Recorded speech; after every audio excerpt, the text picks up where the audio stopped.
বছর ধরে অন্তর্বর্তীকালীন সরকারের পর আগামী 12ই ফেব্রুয়ারি জাতীয় নির্বাচন অনুষ্ঠিত হতে যাচ্ছে। আমরা প্রত্যেকেই প্রত্যাশা করি সুষ্ঠু নির্বাচনের মাধ্যমে আসা সরকার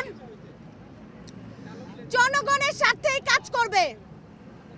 যদি তাই হয়, আমরা কি প্রত্যাশা করতে পারি নারী প্রশ্নে ক্ষমতার চরিত্র কিংবা রাজনীতির ভাষা বদলাবে?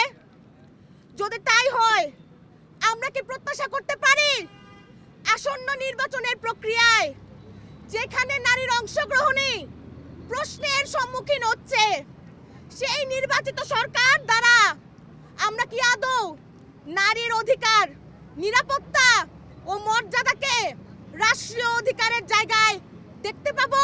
নারীদের বাদ দিয়ে কোনো গণতান্ত্রিক রূপান্তর সম্ভব নয়। নারী বিদ্বেষ, লিঙ্গীয় ও জাতিগত বৈষম্য, ধর্মীয় নৈতিকতার নামে নারী নিয়ন্ত্রণের রাজনীতি বন্ধ না হলে রাষ্ট্র বা সমাজের কোনো সংস্কারই সম্ভব না।